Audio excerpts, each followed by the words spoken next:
अध्यात्म और विकास की नई तस्वीर। उत्तर प्रदेश अब खुद को सिर्फ धार्मिक पहचान तक सीमित नहीं करना चाहता है, बल्कि इस धर्म को विकास की धुरी बनाने की जो कोशिश है उसकी शुरुआत उत्तर प्रदेश में हो चुकी है। नमस्कार, आप देख रहे हैं संडे स्पेशल। मैं हूं आपके साथ दीप्ति शाही सिंह। काशी विश्वनाथ कॉरिडोर के बाद अब बरेली में बनने वाले नाथ कॉरिडोर की खूब चर्चा हो रही है। ये एक ऐसा प्रोजेक्ट है जो ना सिर्फ मंदिरों को जोड़ने की योजना है, बल्कि इस प्रोजेक्ट के तहत जो नाथ संप्रदाय का आध्यात्मिक विरासत रहा है, इतिहास रहा है, उसे अब नए युग के साथ जोड़ने की जो कोशिश है वो की जा रही है। नाथ संप्रदाय के जो मंदिर हैं जिन्हें कॉरिडोर में शामिल किया गया है, उन मंदिरों के प्रति लोगों की आस्था, श्रद्धालुओं की बढ़ती हुई संख्या और साथ ही साथ धार्मिक पर्यटन के लिए नए रास्तों का जिस तरह से खुलने का तैयारी चल रही है, उससे ये कहना गलत नहीं होगा कि बरेली अब जल्द ही धार्मिक पर्यटन के केंद्र के रूप में अपनी अलग पहचान बनाने वाला है। आज के संडे स्पेशल में अगले आधे घंटे हम आपको बताएंगे कि सीएम योगी की जो ये योजना है नाथ कॉरिडोर, किस तरीके से इसको लेकर काम चल रहा है, नाथ कॉरिडोर के अंदर कौन कौन से वो मंदिर हैं जो शामिल हैं, और एक बार जब इस नाथ कॉरिडोर का निर्माण हो जाएगा तो आने वाले समय में कैसे अर्थव्यवस्था को एक बड़ा जो बूस्ट है वो इससे मिलेगा।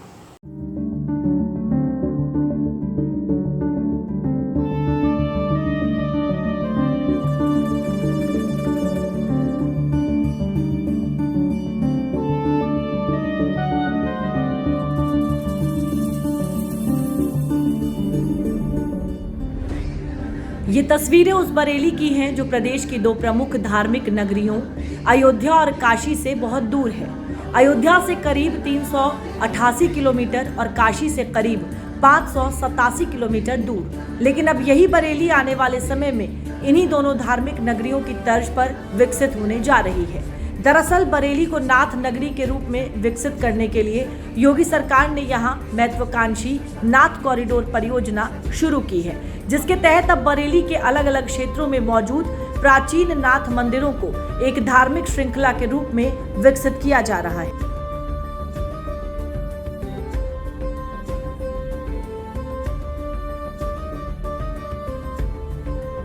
नाथ कॉरिडोर परियोजना में बरेली के 7 प्रमुख शिव मंदिरों को आपस में जोड़ा जा रहा है, जिसमें अलखनाथ मंदिर, त्रिवटीनाथ मंदिर, मणिनाथ मंदिर, धोपेश्वर नाथ मंदिर, तपेश्वर नाथ मंदिर, वनखंडी नाथ मंदिर और पशुपति नाथ मंदिर शामिल हैं।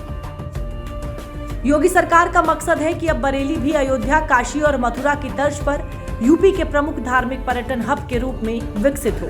खासकर काशी विश्वनाथ कॉरिडोर की तर्ज पर बरेली में विकसित हो रहे करीब 32 किलोमीटर लंबे नाथ कॉरिडोर परियोजना को रफ्तार देने के लिए योगी सरकार ने फंड भी जारी कर दिया है। परियोजना के पहले फेज के तहत करीब 100 करोड़ रुपए की परियोजनाओं का शिलान्यास और लोकार्पण किया गया है।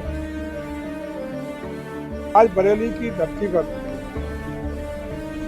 बहुत बड़ी संख्या में करोड़ों रुपए की परियोजनाओं का यहाँ शिलान्यास और लोकार्पण का कार्यक्रम हुआ है।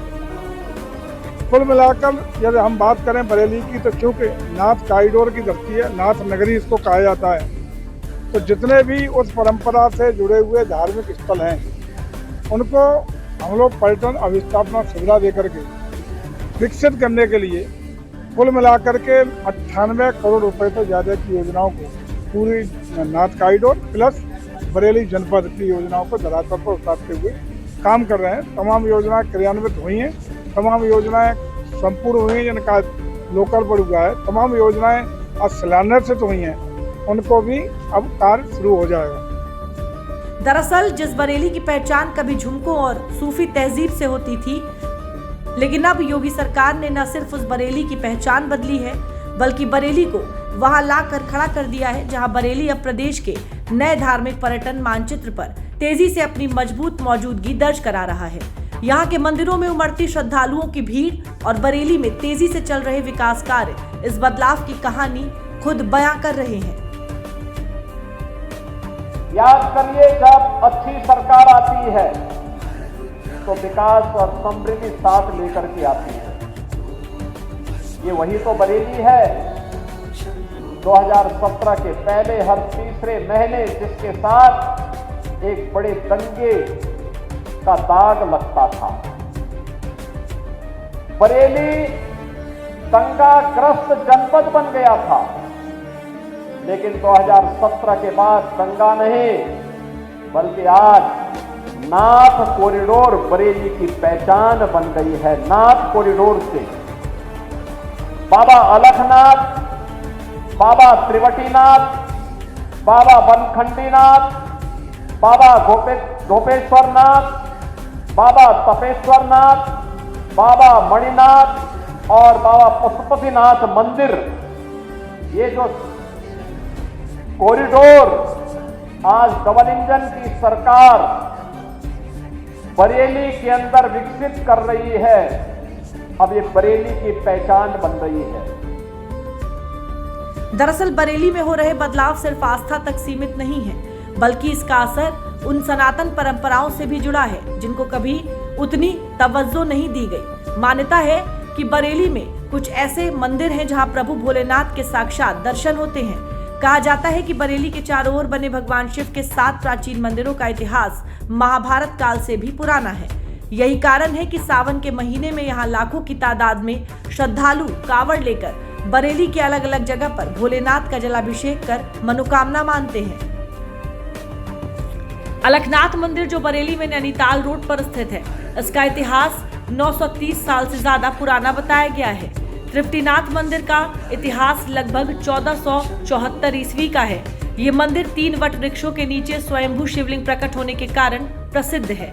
तपेश्वर नाथ मंदिर का इतिहास करीब 5000 वर्ष पुराना माना जाता है। इसका संबंध भालूदास बाबा से है, जिन्होंने यहाँ गुफा में रहकर कई वर्षों तक घोर तपस्या की थी। वहीं मान्यताओं के अनुसार मणिनाथ मंदिर एक तपस्वी द्वारा कुआं खोदते समय शिवलिंग प्रकट हुआ था, जिसके चारों ओर एक मणिधारी सर्प लिपटा हुआ था। इसी के आधार पर यह मंदिर स्थापित हुआ।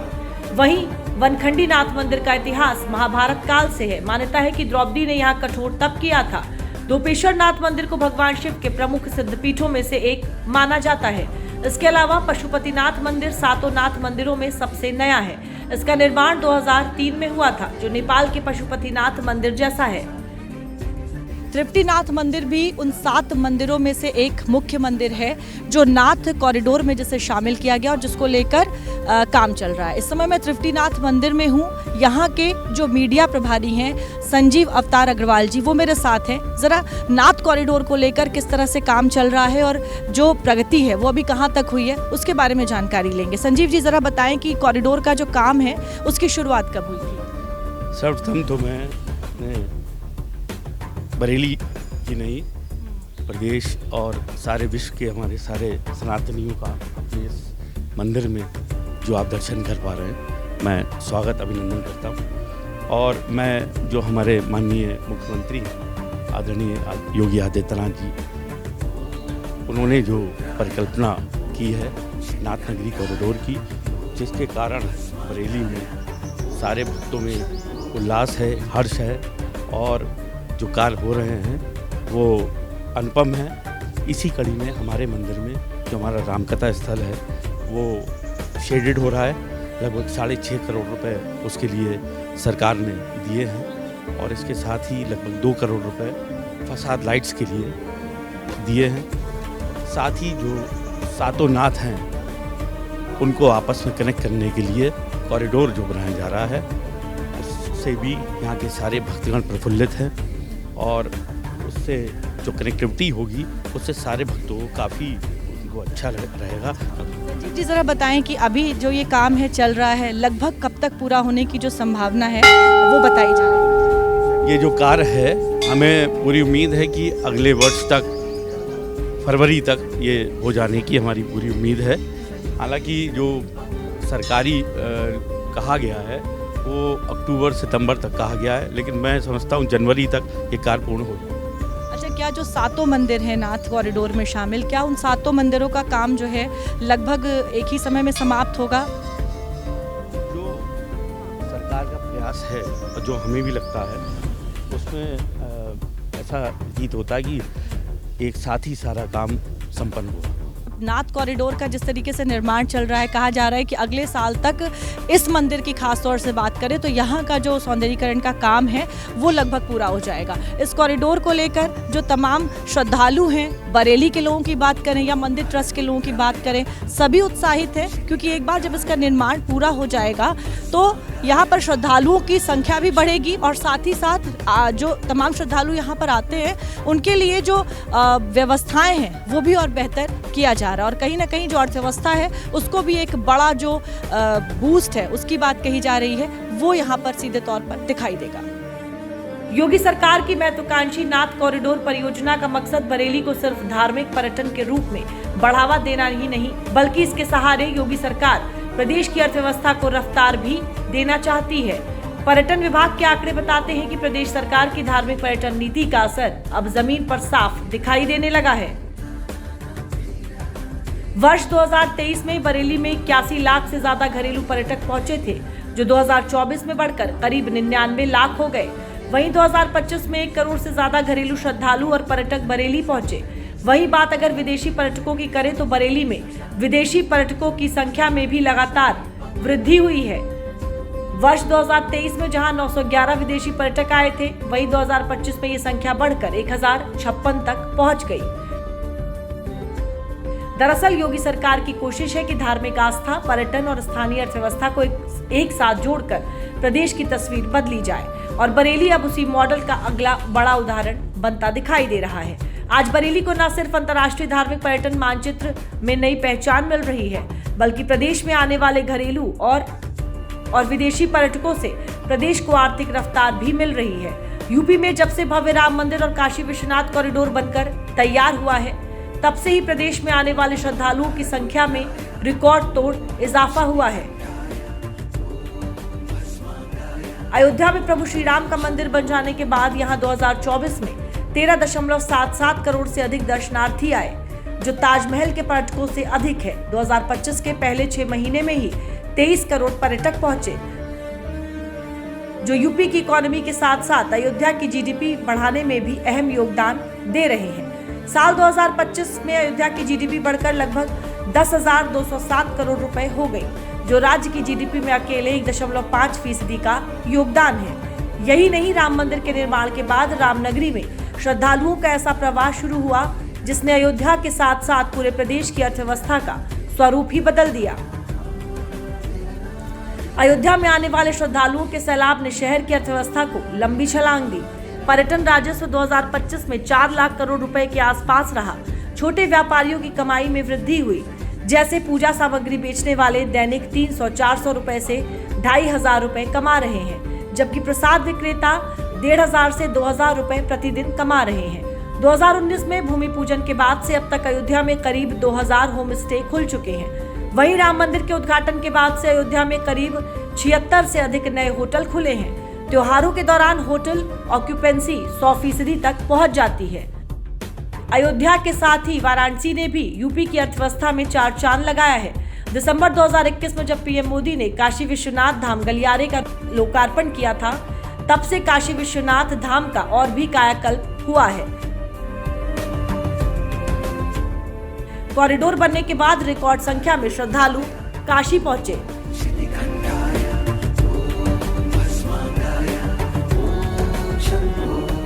दिसंबर 2021 के बाद से अब तक लगभग 30 करोड़ से ज्यादा श्रद्धालु काशी पहुंचे।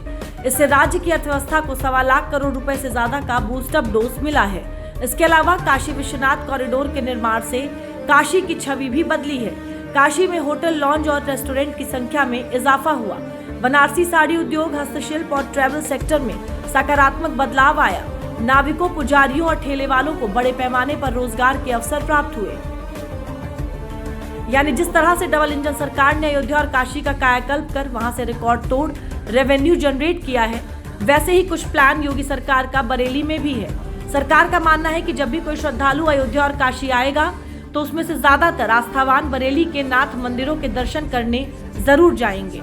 लिहाजा योगी सरकार ने न सिर्फ नाथ कॉरिडोर के जरिए नाथ मंदिरों को बेहतरीन सड़क संपर्क देने का खाका तैयार किया है, बल्कि योजनाओं में वहां बेहतरीन लाइट व्यवस्था और सड़कों का सौंदर्यीकरण बरेली को एक व्यवस्थित पर्यटन हब बनाने की दिशा में है। अयोध्या, काशी और मथुरा की ही तर्ज पर बरेली में भी नाथ कॉरिडोर बनाया जा रहा है। ठीक जिस तरीके से अयोध्या, काशी में और मथुरा में कॉरिडोर का निर्माण हो रहा है, भव्य तरीके से मंदिरों का कायाकल्प किया जा रहा है, उसी तरीके से बरेली में भी अब नाथ कॉरिडोर का काम जो है वो चल रहा है। इस समय मैं अलखनाथ मंदिर में हूँ और नाथ कॉरिडोर में जो 7 मंदिर आते हैं उनमें से एक और सबसे जो प्रमुख मंदिर है वो अलखनाथ मंदिर है। अध्यात्म और इतिहास दोनों ही इस जगह पर देखने को मिलते हैं। मान्यता है कि इस जगह पर जो शिवलिंग है वो स्वयंभू हैं। सावन के महीने में खास तौर से जो श्रद्धालु हैं वो यहाँ पर आते हैं और जिस बरगद के पेड़ की जड़ में स्वयंभू शिवलिंग स्थापित हैं, उस बरगद पर लोग जो अपनी मन्नतें हैं वो भी मानते हैं। इस समय मैं जिस जगह पे बैठी हूँ ये एक बरगद का पेड़ है।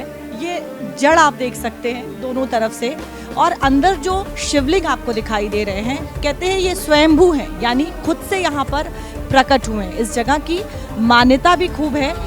कई सौ साल पुराना जो इतिहास है वो इस जगह से जुड़ा हुआ है। और अब मैं अंदर जाकर आपको एक बार दिखाती भी हूँ कि किस तरीके से अंदर जो शिवलिंग है वो स्थापित हैं।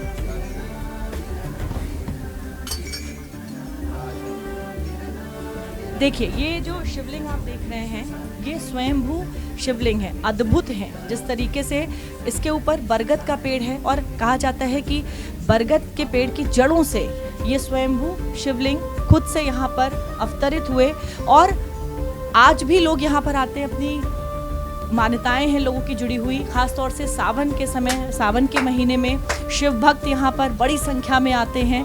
आपको ज़रा बता दें कि नाथ कॉरिडोर का जो सबसे महत्वपूर्ण मंदिर है वो अलखनाथ मंदिर ही है। जो 7 मंदिरों को जोड़कर कॉरिडोर बनाया जा रहा है वो उसमें एक अलखनाथ मंदिर भी शामिल है। अब मेरे पीछे जो आप देख रहे हैं द्वार, वो अलखनाथ मंदिर अंदर है। वहाँ पर बताते हैं कि इस जगह पर अलखनाथ बाबा ने घोर तपस्या की थी और उनकी तपस्या के फल से ही जब मुगल काल में जो मुगल थे वो तमाम मंदिरों को जब तोड़ रहे थे, तो ऐसे समय में बाबा अलखनाथ की तपस्या की वजह से ये जगह जो है वो सुरक्षित रह गई और इस जगह को कोई भी जो नुकसान है वो नहीं पहुंचा था। और इसी वजह से आपको बता दें कि जो बाबा अलखनाथ थे वो एक नागा साधु थे। नागा साधुओं का ये मंदिर माना जाता है। आज भी यहाँ पर तमाम जो पुजारी हैं, जो महंत हैं, वो यहाँ पर मौजूद हैं। आज भी यहाँ पर वो लोग तपस्या करते हैं। कई सिद्ध जो साधु संत हैं वो इस जगह पर तपस्या कर चुके हैं। अलखनाथ मंदिर की बात करें तो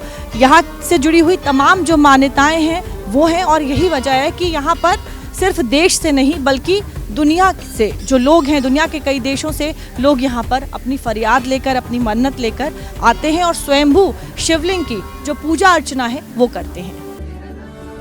बता दें कि योगी सरकार की योजना में सिर्फ नाथ मंदिरों को एक गलियारे से ही जोड़ना नहीं है, बल्कि योजना के तहत अब मंदिरों का सौंदर्यीकरण भी किया जाएगा, जो इन धार्मिक स्थलों को एक नई पहचान देगा। योजना के तहत अलखनाथ मंदिर का पर्यटन विकास 11.67 करोड़ रुपए से किया जा रहा है, जिसमें मुख्य द्वार से लेकर वैदिक लाइब्रेरी आदि का निर्माण होगा। वहीं पीलीभीत बाईपास पर बने श्री पशुपतिनाथ मंदिर का कायाकल्प 2,98,00,000 रुपए से अधिक की राशि से हो रहा है।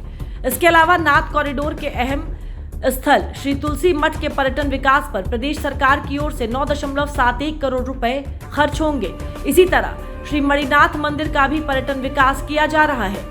परियोजना के तहत बरेली के प्रमुख एवं विशिष्ट 19 स्थलों पर 4.97 करोड़ रुपए की लागत से फोकस वॉल निर्माण कार्य कराया जा रहा है। कुल मिलाकर नाथ कॉरिडोर परियोजना ने बरेली की तस्वीर बदलनी शुरू कर दी है। धार्मिक पर्यटन के जरिए बरेली के स्थानीय कारोबार को नई रफ्तार मिल रही है और रोजगार के नए अवसर भी पैदा हो रहे हैं। नाथ कॉरिडोर के चलते बरेली के होटल कारोबार में तेजी आई। टैक्सी और ट्रैवल सेवाओं की मांग बढ़ी। त्योहारों पर बरेली में होटल कमरों की भारी बुकिंग हुई, जिससे स्थानीय रोजगार के नए अवसर पैदा हुए हैं। बाजारों में भी इसका सकारात्मक असर दिखाई दे रहा है। मंदिरों के आसपास प्रसाद, धार्मिक सामग्री, हस्तशिल्प और स्थानीय उत्पादों की बिक्री बढ़ी है। इसके अतिरिक्त साल 2019 में शुरू हुआ बरेली एयरपोर्ट भी इस बदलाव की बड़ी वजह बना है। बेहतर कनेक्टिविटी के कारण अब दूसरे राज्यों से श्रद्धालुओं का आना आसान हो गया है। लिहाजा योगी सरकार का फोकस सिर्फ बरेली में पर्यटकों की संख्या बढ़ाने पर नहीं है, बल्कि उनके ठहराव को भी बढ़ाने पर है। इसके लिए लाइट एंड साउंड शो, सांस्कृतिक आयोजन और होम स्टे योजना पर भी तेजी के साथ काम किया जा रहा है।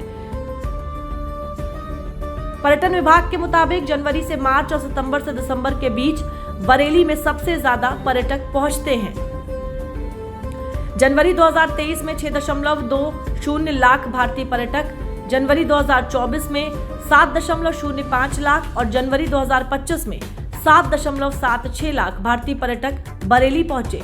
वहीं नवंबर दिसंबर पर्यटन के लिए सबसे बेहतर माह साबित हो रहे हैं। वर्ष 2025 में इन महीनों के दौरान 10.56 लाख से अधिक भारतीय पर्यटक जिले में आए। लगभग 320 करोड़ रुपए में नाथ कॉरिडोर का निर्माण हो रहा है। नाथ कॉरिडोर के जो 7 मंदिर हैं उन्हें सजाया जा रहा है, संवारा जा रहा है और अलग तरीके से उन्हें तैयार किया जा रहा है। सिर्फ मंदिरों पर ही जो फोकस है, जो ध्यान है वो नहीं है, बल्कि मंदिर से जुड़ी हुई जो तमाम चीजें हैं उन पर भी विशेष ध्यान दिया जा रहा है। अलखनाथ मंदिर की बात करें तो यहाँ पर जिस तरीके से कॉरिडोर का निर्माण हो रहा है, आप मेरे पीछे देख सकते हैं। अभी जो इमारत बन रही है, निर्माणाधीन है, यहाँ पर लाइब्रेरी खोली जाएगी, यात्री विश्राम गृह उसकी व्यवस्था की जाएगी। तमाम ऐसी सुविधाओं से इस मंदिर को जोड़ा जाएगा कि जब यहाँ पर जो श्रद्धालु हैं वो जब पहुँचे तो उन्हें हर तरह से जो सुविधाएं हैं वो दी जा सकें। निर्माण कार्य लगातार जारी है। बताया जा रहा है कि लगभग 2 से 3 साल में इस कॉरिडोर का जो काम है वो पूरा हो जाएगा।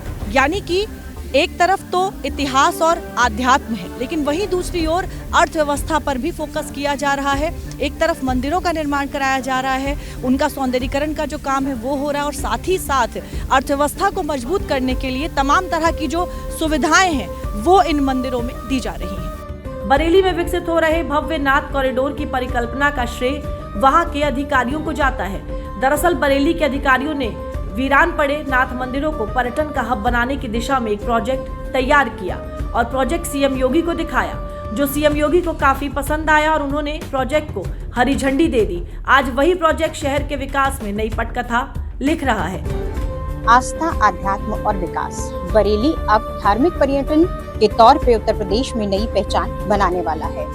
मथुरा और काशी के बाद अब बरेली में भी नाथ कॉरिडोर जैसी परियोजना चल रही है। इस परियोजना का क्या खाका है, क्या खूबियां हैं इस परियोजना की, ये जानने के लिए आज जिलाधिकारी बरेली अविनाश सिंह जी हमारे साथ हैं। हम उनसे बात करेंगे क्या है ये परियोजना और किस तरह से इस परियोजना को यहाँ एग्जीक्यूट किया जा रहा है। आपका बहुत बहुत स्वागत है डीएम साहब। किस तरह की योजना है ये नाथ कॉरिडोर और किस तरह से इसको एग्जीक्यूट किया जा रहा है? जैसा कि आप लोग भी देख रहे हैं, माननीय मुख्यमंत्री जी के प्रेरणादायी नेतृत्व में जनपद बरेली जो है उत्तर प्रदेश की तरह धार्मिक पर्यटन की नई ऊंचाइयों को छू रहा है। अयोध्या, काशी और मथुरा के बाद अब जो बरेली है वो नाथ योगीन जो जितने भी हमारे मंदिर हैं, धार्मिक स्थल हैं, उन सभी को एक नई ऊंचाइयाँ देने का प्रयास किया जा रहा है। दूसरे शब्दों में इसे कह सकते हो कि ये विरासत से विकास की एक यात्रा है। विरासत में हमारे जितने भी ये नाथ योगीन मंदिर हैं, मुख्य रूप से अगर देखा जाए शहर में 10 बहुत बड़े मंदिर हैं, जिसमें कि बनखंडी नाथ है, अलकेश्वर नाथ है और त्रिवटी नाथ मंदिर हैं, धोपेश्वर नाथ मंदिर, कई मंदिर जो हैं जहाँ पर भी आप देखिए कि भक्तजन बाहर से बहुत बड़ी संख्या में आते हैं और यहाँ पर आकर अपनी जो धार्मिक आस्था जो है उसके माध्यम से पूजा अर्चना करते हैं। और इसके साथ साथ हम लोगों का एक प्रयास भी है कि जो धार्मिक पर्यटन को माननीय मुख्यमंत्री जी के प्रेरणा से जो एक नई ऊंचाइयाँ मिल रही हैं, उसमें हम लोग भी प्रयास कर रहे हैं कि धार्मिक पर्यटन के साथ जो विरासत हमारी है और उसको और विकास के माध्यम से उसका और भी ज़्यादा जीर्णोद्वार, सौंदर्यीकरण करते हुए हम लोग ज़्यादा से ज़्यादा संख्या में धार्मिक पर्यटन को यहाँ की तरफ हम लोग आकर्षित करें, वो यहाँ पर आएँ, अपनी पूजा पाठ के साथ साथ वो पर्यटन का भी यहाँ पे कह सकते हैं कि पर्यटन की तरफ भी वो आकर्षित हो, अपने पूरे परिवार के साथ यहाँ पर आए। सर, योजना अभी अपने किस पड़ाव पर है, किस दौर में है, क्या बजट है इसका? देखिए, इसमें काम हमारा शुरू हो चुका है। जितने भी हमारे ये नाथ योगीन मंदिर हैं, जो टेम्पल्स हैं, भगवान भोले बाबा के मंदिर हैं, और हम इन सारे जो यहाँ पर आप देखोगे एक तरह से इनको पूरी इनकी जो विरासत को अक्षुण्ण रखते हुए, उनका जो मौलिक स्वरूप है उसको अक्षुण्ण रखते हुए हम लोग इसके चारों तरफ सौंदर्यीकरण कर रहे हैं। जैसे वहाँ पे वैदिक लाइब्रेरी बनाई जा रही है, वहाँ यात्री निवास बनाया जा रहा है और उसको कह सकते हैं कि जो एक कांवड़ स्थल बनाया जा रहा है। तो क्योंकि कांवड़ियों का जब सावन का महीना चलता है तो बहुत बड़ी संख्या में कांवड़िये यहाँ पर आते हैं और वो लोग यहाँ पर जल चढ़ाते हैं, पूजा अर्चना करते हैं और निवास करते हैं। तो उनके लिए यात्री निवास की बहुत बड़ी एक है। लोग यहाँ से बाहर से जो आएंगे तो जो वैदिक कालीन हमारी किताबें हैं उनको पढ़ के मतलब उसको जानेंगे, हमारी सभ्यता क्या है, हमारी संस्कृति क्या है। तो ये तमाम चीज़ें इसके लिए हमको सरकार की तरफ से एक 100 करोड़ के करीब का एक हमको पूरा फंड हमारे रिलीज हो चुका है, जिसको लेकर हम लोग काम कर रहे हैं। जगह जगह हमारी फेस वॉल बनाई जा रही है और 4 प्रमुख जो आप हमारे द्वार हैं, जो कह सकते हैं कि रास्ते हैं, उन पे हम लोगों ने शिव द्वार बनाए हैं, जो कि मतलब उसको जो कोई भी घुसेगा देखते मानी वो एक नाथ नगरी का अलग से ही एक स्वरूप दिखाई देने लगेगा।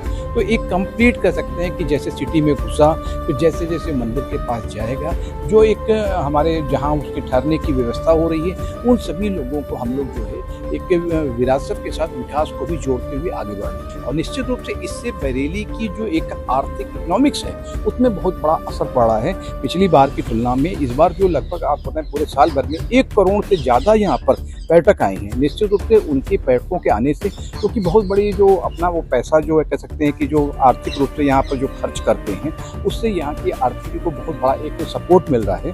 और इसी के लिए सब लोग चाहते हैं कि इसको धार्मिक पर्यटन को विकास के साथ जोड़ते हुए और भी ज़्यादा से ज़्यादा इसको समृद्ध किया जाए। तो ये जिलाधिकारी बरेली अविनाश सिंह जी थे, जिन्होंने बताया कि धार्मिक पर्यटन को बढ़ावा देने के लिए किस तरह से नाथ कॉरिडोर योजना को बरेली में एग्जीक्यूट किया जा रहा है, किस तरह से ये योजना में नाथ मंदिरों का विकास हो रहा है। कुल मिलाकर आस्था, पर्यटन और अर्थव्यवस्था, इन तीनों का संगम अब बरेली की नई पहचान बनता जा रहा है। नाथ कॉरिडोर के जरिए योगी सरकार जिस धार्मिक पर्यटन मॉडल को आगे बढ़ा रही है, उसने बरेली को नई उम्मीद दी है।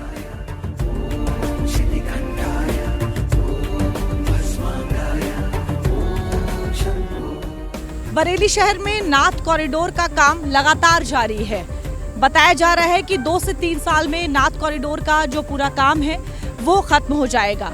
अगर मंदिरों की बात करें तो अलग अलग मंदिरों की जो समय सीमा है वो भी निर्धारित की गई है और इसको लेकर लगातार जो सौंदर्यीकरण का काम है वो हो रहा है। जाहिर तौर पर आने वाले समय में एक बार जब नाथ कॉरिडोर का काम पूरा हो जाएगा तो बरेली एक नए धार्मिक पर्यटन स्थल के तौर पर सिर्फ प्रदेश में ही नहीं, देश में ही नहीं, बल्कि दुनिया में सबके सामने होगा। और अर्थव्यवस्था की अगर बात करें, ग्रोथ इंजन जिस तरीके से यूपी देश का बन चुका है, उसमें बरेली का ये नाथ कॉरिडोर भी एक बड़ी भूमिका निभाएगा। आज के संडे स्पेशल में मेरे साथ फिलहाल के लिए इतना ही। देश और दुनिया की बाकी खबरों के लिए आप देखते रहिए दूरदर्शन उत्तर प्रदेश।